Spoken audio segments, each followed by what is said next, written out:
Un village minuit sonne, un forgeron frappe le fer. Radio Libre en Périgord, lundi 11h30. En direct, la chronique des libres penseurs de Dordogne, groupe Fred Zeller, présentée par Jean-Louis. C'est pour la paix, dit-il, que je travaille, loin des canons, je vis en liberté. Auditrices, auditeurs, amis, citoyens, camarades, bonjour.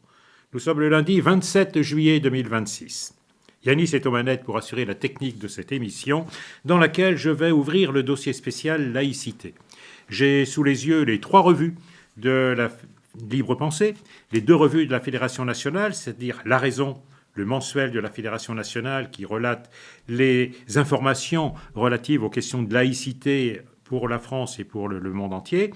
L'Idée libre, qui est donc cette revue trimestrielle dont je parle souvent parce qu'elle me semble vraiment tout à fait excellente et dont le dernier numéro est consacré aux États-Unis. États-Unis 1776-2026, No Kings, reprenant ainsi le mot d'ordre des manifestations extrêmement importantes qui ont lieu aux États-Unis pour s'opposer à la politique de Trump. Et puis notre revue locale du groupe Fred Zeller, Front laïque, dont le dernier numéro vient de sortir et dans un article revient sur cette question donc de fonds publics à la seule école publique. Donc, sans plus tarder, j'en reviens à ce dossier spécial laïcité, qui est le dossier de ce mois pour le numéro de ce mois de la revue La Raison. Pourquoi et comment faut-il sortir du financement public des établissements d'enseignement privés sous contrat? Contribution de la libre pensée pour le collectif pour l'école publique à l'initiative de la FSU. 3 raisons principales justifient de sortir du système de financement public de l'enseignement privé sous contrat quasi exclusivement catholique, institué par les lois des 31 décembre 1959, enseignement élémentaire, général, technologique et professionnel, et 1984, enseignement agricole, désormais codifié aux articles L442-5 à L442-21 du Code de l'éducation. La première repose sur le constat que ces 2 textes violent indirectement mais nécessairement l'interdiction de subventionner les cultes énoncée à l'article 2 de la loi du 9 décembre 1905 concernant la séparation des églises et de l'État qui garantit la liberté absolue de conscience des citoyens. Or, l'attribution par l'État et les collectivités territoriales d'environ 12 milliards d'euros par an aux établissements scolaires administrés par l'Église romaine constitue une entorse majeure à ce principe. La deuxième procède de la mise au jour à la fois des abus sexuels sur mineurs qui y sont commis et des inégalités sociales et scolaires croissantes qu'entraîne le financement public de l'enseignement privé sous contrat. Le rapport de la Cour des comptes de juin 2023, celui de la mission parlementaire d'information de 2024 et le récent livre de Pierre Merle intitulé « L'enseignement privé » en ont apporté la démonstration. Enfin, 3e point, le préambule de la Constitution du 27 octobre 1946, repris en 1958, fixe les seules obligations de la nation et de l'État en matière d'instruction, au nombre desquelles ne figure pas le financement public de l'enseignement privé. Citons, « La nation garantit l'égal accès de l'enfant et de l'adulte à l'instruction, à la formation professionnelle et à la culture. L'organisation de l'enseignement public gratuit et laïque à tous les degrés est un devoir de l'État. » Dans la mesure où les établissements confessionnels accueillent 2 millions d'élèves et emploient plus de 140 000 professeurs ainsi qu'environ 80 000 personnels non enseignants, il importe de concevoir un dispositif à la fois irréversible et progressif de sortie du système actuel de leur financement public. Compte tenu du transfert probable de 1,5 million d'élèves et de plus de 110 000 professeurs de l'enseignement privé sous contrat vers l'enseignement public, il faut adapter en conséquence les capacités d'accueil de ce dernier en prenant en considération l'incidence passée et future de la baisse démographique à l'œuvre depuis 2010. Avant d'examiner ces 2 sujets, il paraît utile de rappeler un principe intangible pour la Fédération nationale de la libre pensée, FNLP, et d'écarter 2 objections juridiques. Un principe intangible et 2 objections inopérantes. La Fédération nationale de la libre pensée considère que la liberté de l'enseignement constitue le corollaire de la liberté de conscience. Celles-ci présentent un caractère constitutionnel et font en outre l'objet d'une protection explicite énoncée à l'article 9-1 de la Convention européenne de sauvegarde des droits de l'homme et des libertés fondamentales du 4 novembre 1950, repris in extenso par l'article 10 de la Charte des droits fondamentaux de l'Union européenne du 7 décembre 2000. Par suite, la nationalisation des établissements d'enseignement privés serait problématique, d'autant qu'ils ne présentent pas, citation, les caractères d'un service public national ou d'un monopole de fait, au sens du préambule de la Constitution du 27 octobre 1946, repris en 1958. À supposer même qu'elle soit juridiquement possible au regard du principe de liberté de l'enseignement. Dès lors qu'elle emporterait nécessairement l'appropriation des locaux des établissements privés, elle obligerait la puissance publique à les indemniser fortement. Dans une célèbre décision de 1982, le Conseil constitutionnel précise en effet, citation, qu'en vertu des dispositions de l'article 17 de la Déclaration des droits de l'homme et du citoyen, la privation du droit de propriété pour cause de nécessité publique requiert une juste et préalable indemnité. En revanche, la protection de la liberté de l'enseignement n'entraîne en aucune façon l'obligation pour les collectivités publiques de financer les établissements scolaires privés. Le Conseil constitutionnel considère qu'il s'agit d'une simple faculté nécessairement assortie de garanties pour l'enseignement public. Et nous disons, c'est une citation, « Le législateur peut prévoir l'octroi d'une aide des collectivités publiques aux établissements d'enseignement privé selon la nature et l'importance de leur contribution à l'accomplissement de missions d'enseignement, mais il doit notamment prévoir les garanties nécessaires pour prémunir les établissements d'enseignement public contre des ruptures d'égalité à leur détriment au regard des obligations particulières que ces établissements assument. » L'inopposabilité de la carte scolaire aux établissements confessionnels et les inégalités sociales nourries par les aides publiques qu'ils reçoivent traduisent à certains égards l'absence de garantie contre les ruptures d'égalité au détriment de l'enseignement public. La suppression du financement public de l'enseignement catholique par rupture des contrats simples ou d'association conclus entre ces établissements et l'État justifierait-elle de sa part d'éventuelles demandes d'indemnité ? Dans la mesure où ces contrats ne sont pas des marchés publics ni des délégations de services publics. Dénoncés unilatéralement avant terme, leur résiliation n'entraînerait pas de droit à indemnité. À cet égard, le Conseil constitutionnel a reconnu une pleine liberté contractuelle à la puissance publique, assortie d'un droit de ne plus contracter, et estime par suite que le législateur peut porter une atteinte universelle sans indemnité à des contrats publics en cours, à l'exception des marchés publics et des délégations de services publics, s'il s'agit pour un motif d'intérêt général suffisant, s'il agit pour un motif d'intérêt général suffisant, fondé notamment en l'espèce sur la nécessité de mettre un terme aux inégalités sociales et scolaires croissantes entre les établissements publics et privés. En définitive, la libre pensée estime que la loi nécessaire à la sortie du système de financement public des établissements privés sous contrat devrait modifier le Code de l'éducation, d'une part, en réaffirmant la liberté de l'enseignement, d'autre part, en appelant les devoirs de l'État en matière d'instruction publique, enfin, en précisant le caractère exclusivement privé du financement de l'enseignement privé, donc modification de l'article L. 151-1 et introduction d'un article L. 151-1-1. Sortie progressive, mais irréversible. L'abrogation des articles du Code de l'éducation numérotés L. 151-4, issus de la loi Fallou, subvention en faveur des établissements confessionnels dans la limite de 10% des dépenses annuelles, L. 442-1, 442-5 à L. 442-21, provenant des lois Debré et Rocard, et L. 443-4 découlant de la loi Astier sur l'enseignement professionnel, ainsi que la résiliation concomitante des contrats simples ou d'associations en cours, constituerait le point de départ de la sortie du système de financement public des établissements d'enseignement privé. Sans ces mesures, celui-ci perdurerait même si des dispositions spéciales venaient à en réduire progressivement la portée. S'ouvrirait alors une période d'une durée indéterminée, offrant à l'enseignement catholique et ses relais politiques l'opportunité de mener et d'amplifier une guerre scolaire endémique de nature à jeter le trouble dans le pays. En dépit de son déclin avancé, l'Église romaine conserve en effet des capacités importantes de mobilisation, comme l'ont montré les manifestations contre le mariage pour tous.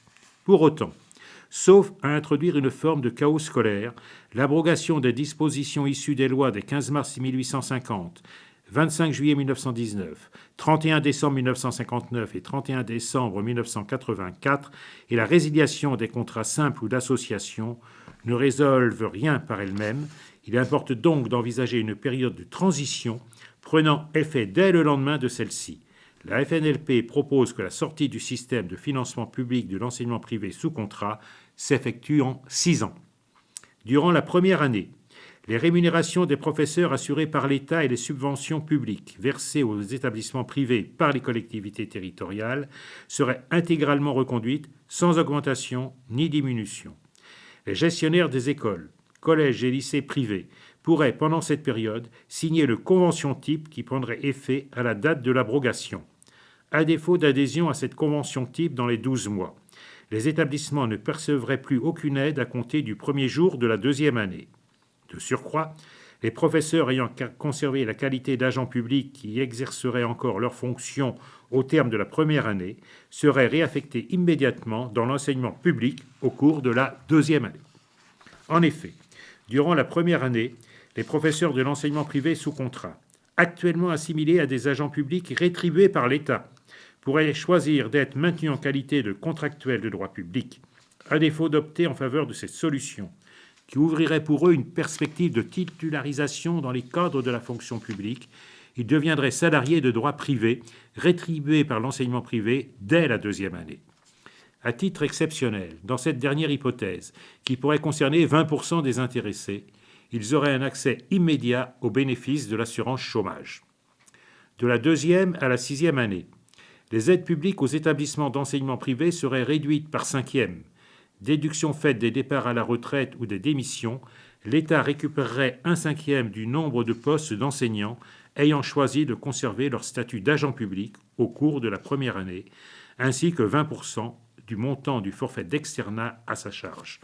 De leur côté, les collectivités territoriales réduiraient de 20% chaque année le montant de leur contribution au financement public des écoles, collèges et lycées privés. Enfin, les sommes versées par elles en faveur de ces derniers au titre des aides facultatives, notamment celles consenties aux établissements du second degré au titre de l'article L151-4 du Code de l'éducation issu de la loi Fallou, seraient provisionnées en vue de financer les constructions d'établissements publics à prévoir pour accueillir le 1,5 million d'élèves de l'enseignement privé qui devraient rejoindre l'enseignement public sous l'effet du fort accroissement du coût des études laissé à la charge des familles. Un défi immobilier atténué par le choc démographique. Même progressif, l'afflux d'1,5 million d'élèves supplémentaires venant de l'enseignement privé dans les établissements publics nécessiterait une adaptation de leurs locaux. La baisse démographique en cours depuis 2011, qui a affecté les écoles communales dès 2017, les collèges dès 2022 et les lycées très légèrement dès 2025 ou 2026, représente à cet égard une chance. De 2016 à 2026, le nombre global d'élèves du cours préparatoire à la troisième a chuté de près de 280 000, soit moins 3,8%. La tendance devrait se poursuivre et pourrait entraîner de 2026 à 2036 une diminution de 1,2 million du nombre d'enfants scolarisés. Si elle s'ouvrait dès maintenant, la pente démographique provoquerait à minima une baisse de l'effectif scolarisé de 500 ou 600 000 durant la période de transition de 6 ans. Par suite, dans la perspective de la mise en extinction du financement public de l'enseignement privé sous contrat, il importe de mettre à profit les conséquences du retournement démographique de 2010 pour poursuivre deux objectifs: limiter à 25 au maximum le nombre d'élèves par classe dans l'enseignement public, accueillir dans les locaux existants probablement la moitié du 1,5 million d'élèves de l'enseignement catholique rejoignant l'enseignement public. Ces perspectives devraient interdire les fermetures aveugles de classes, qui n'affectent d'ailleurs que l'enseignement public, et les suppressions brutales de postes au nombre de 4 000 pour le seul exercice 2026.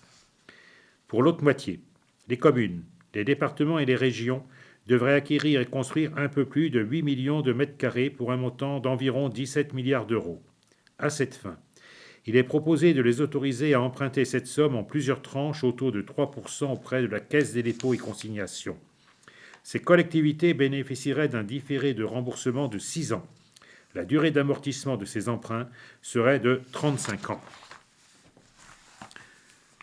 Le collège au centre de la cohésion territoriale.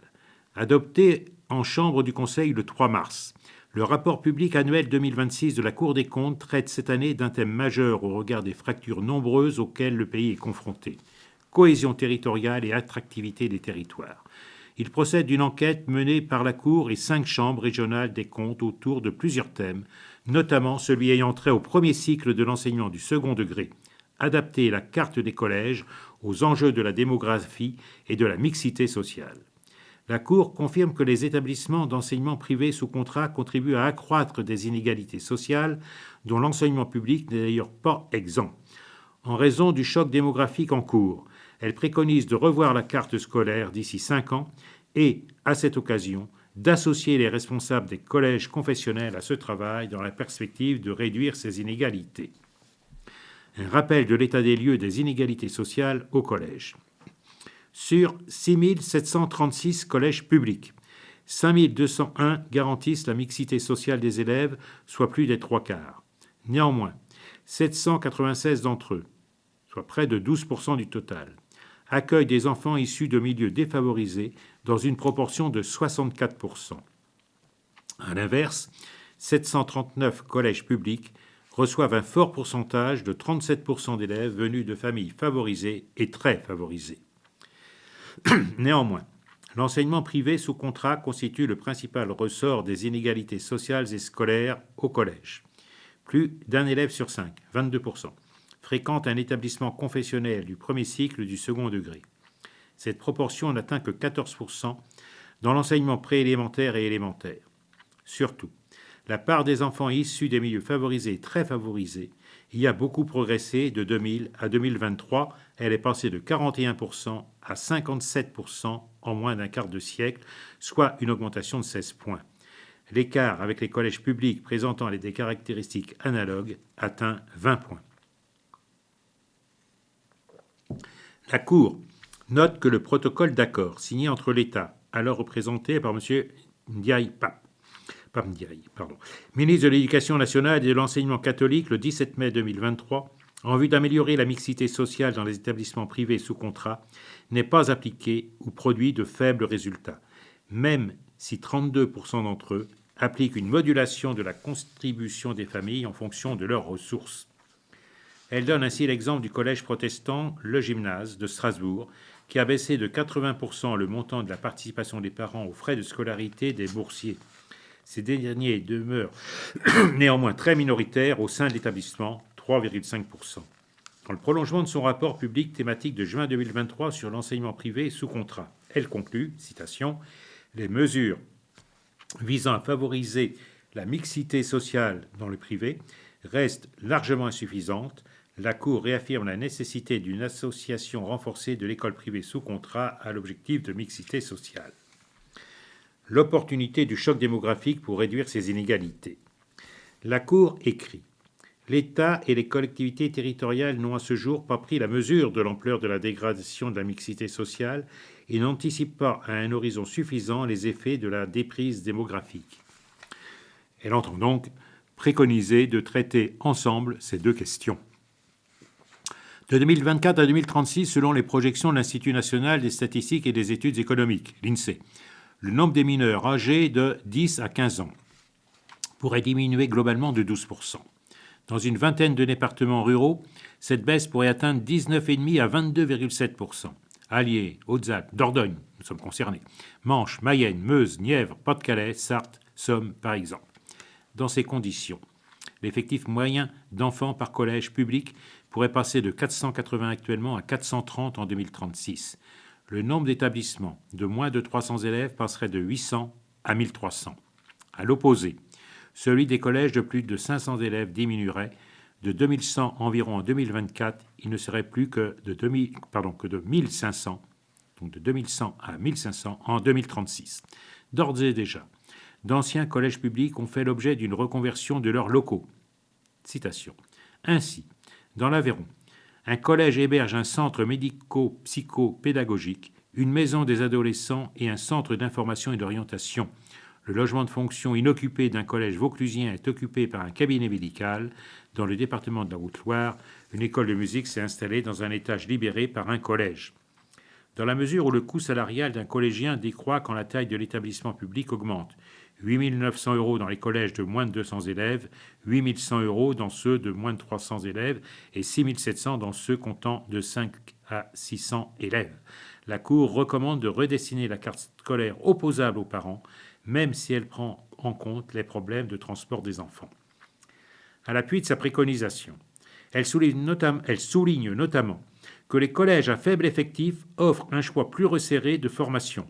Et elle relève que l'éventail des options, deuxième langue vivante, langues anciennes, sport, sciences et technologies, varie selon la taille de l'établissement de 2 à 7. De surcroît, elle note que les collèges ruraux de moins de 100 élèves connaissent une rotation plus forte des équipes pédagogiques, composées en partie d'enseignants contractuels et ou exerçant sur 2 postes à temps partiel. Elle explore 2 évolutions possibles, déjà prévues sans être néanmoins sérieusement évaluées.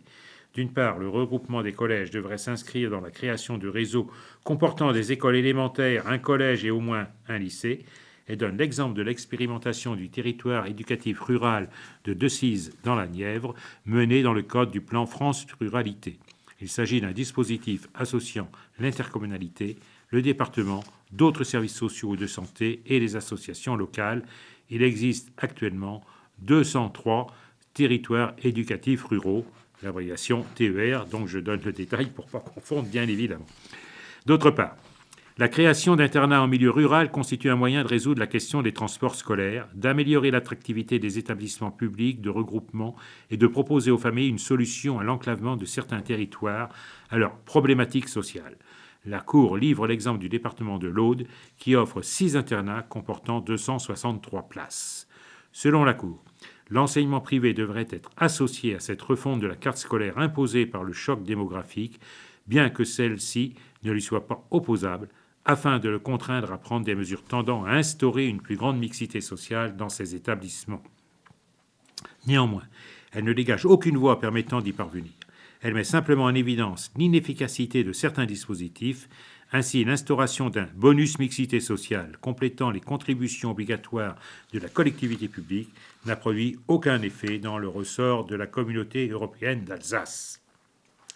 Conclusion. L'adaptation du maillage des collèges à laquelle aspire la Cour pour des raisons de gestion des finances publiques, dans le contexte du choc démographique, devrait intervenir de façon pragmatique. Ainsi, la fermeture de collèges ruraux ne va pas spontanément de soi, en dépit des inconvénients du maintien de structures à faibles effectifs qu'elle a relevés. La Cour note aussi, au passage, que le taux de réussite au diplôme du brevet des collèges y est un peu meilleur qu'ailleurs, 89 contre 87% en milieu urbain. Les dispositifs actuellement en cours de développement, donc les TER, internats, etc., restent quant à eux encore insuffisamment évalués pour en tirer des conclusions pertinentes. En ce qui concerne l'association des établissements privés du second degré à l'objectif global d'amélioration de la mixité sociale, elle reste à ce stade largement un vœu pieux, si l'on peut dire. Le protocole d'accord du 13 mai 2023 conclu entre l'État et le secrétariat général de l'enseignement catholique n'a produit aucun effet, et les mesures extralégales d'incitation expérimentées par certaines collectivités territoriales ont échoué, comme l'indique la Cour. Par conséquent, seule la sortie du système de financement public de l'enseignement catholique constitue le moyen de s'emparer à bras-le-corps à la fois de la question d'adaptation du réseau des collèges, au travers notamment de la prise en compte des contraintes immobilières soulevées par le retour dans l'enseignement public d'au moins 1,5 million d'élèves de la maternelle à la terminale, et de celle posée par le rétablissement d'une égalité des droits et des chances des enfants. La Cour traite par ailleurs de la question démographique. Elle estime que la baisse du nombre de collégiens pourrait atteindre 12% de 2026 à 2036.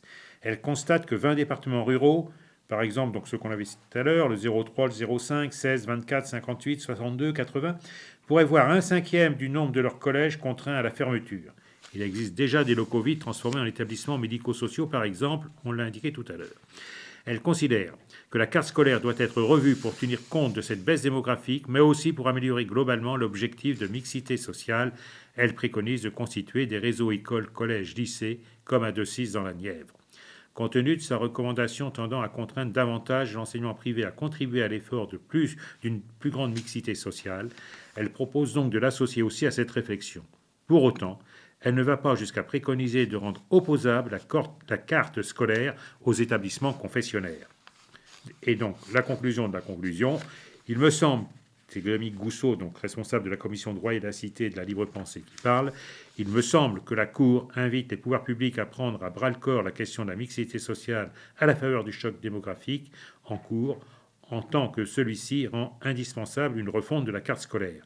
Dans ce cadre, elle souhaite que l'État contraigne davantage l'enseignement privé à l'effort commun, mais elle ne s'aventure pas à parler de mutualisation des deux écoles, ni à aller jusqu'à demander de rendre la carte scolaire à venir opposable aux établissements confessionnels. En tout état de cause, les constats qu'elle effectue apportent un peu d'eau à notre moulin de la revendication fonds privés à école privée, fonds publics à école publique. Voilà. Alors, donc, j'en ai terminé avec ce dossier qui est publié dans le dernier numéro de La Raison. Et je termine par l'article concernant ce sujet qui est présenté dans le dernier numéro de notre revue du groupe Fred Zeller, Front laïque. Donc, fonds publics à la seule école publique.